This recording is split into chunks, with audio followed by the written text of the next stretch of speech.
chapter in the story of Rusty Nail, the trucker who has made it his life's work to rid the world of stupid people.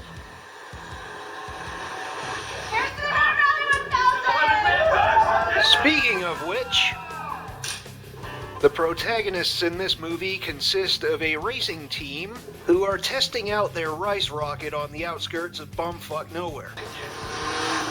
So why do we always have these girls hanging around? I told you, it's to make us look more masculine, you silly goose. So while we're at it, why don't we just be a total dick to the only other vehicle on the road?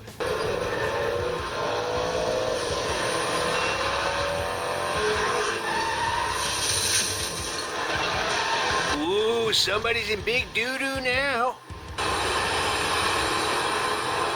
What took so long? Austin was busy making friends with local truckers. What? Never mind. How'd she run? Smooth, did a ton and a half. Didn't even break a sweat.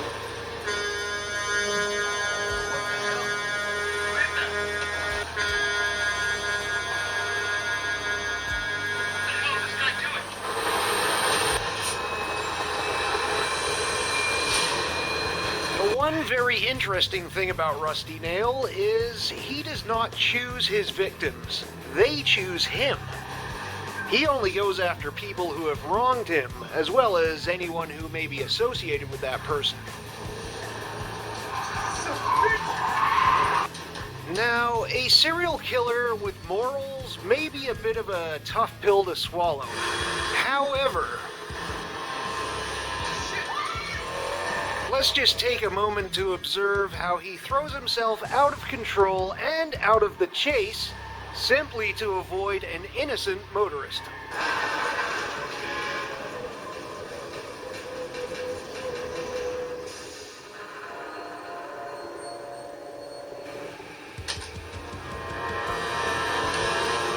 One racer.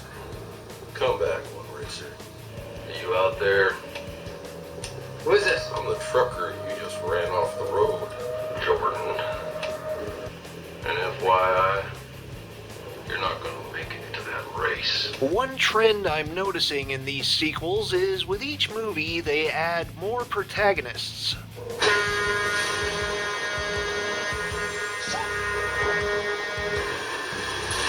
Obviously, this means more potential victims.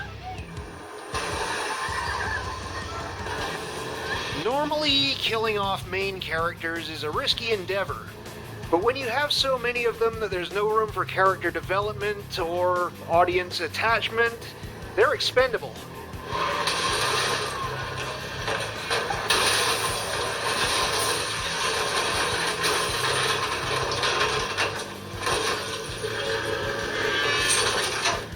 Another thing that has increased with each sequel is the level of violence.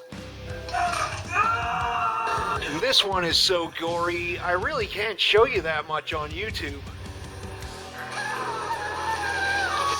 Kinda gives me the impression that the writing staff probably binge-watched all the Saw movies getting ready for this. And you know, I think the increased level of violence really adds to the movie. 'Cause they do need to add some fresh material, right? 'Cause I hate it when they try to recycle the same crap that— Whoa, nipples! Anyway, early in the movie, Rusty Nail had a run-in with a couple of meth heads who attempted to rob him.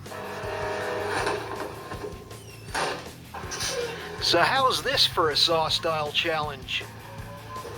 A couple of meth heads chained to the truck's drive shaft, baggie of crystal taped to the windshield.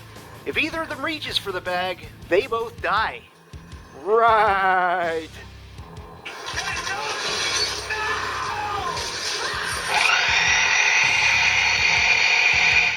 Now, one commendable detail about this movie would have to be the honest portrayal of police officers. Put your hands above your head! Put your hands above your head! Whoa! We got emergency, okay? You need to listen to it. Did you see a truck on its way at all? Yeah. This guy believes their unbelievable story and promises to help. Get back in the car. You follow me, okay? Which turns out to be a bad idea because not only is he assisting the intended victims, but splitting vehicles in half is a series trademark.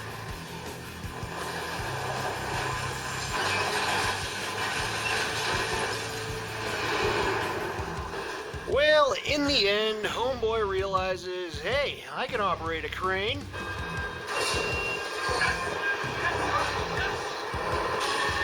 So, instead of the usual cliff dive, we get a slightly more Christine-style ending.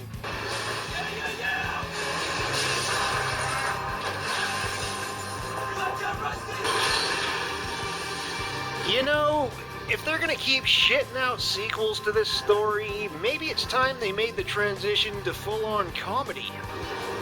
Like, they could have Rusty Nail going after people who text and drive, or how about those packs of cyclists who ignore all the traffic laws, huh? They could even explain some of his background, like how before he was a truck driver, he was a magician who specialized in escape acts.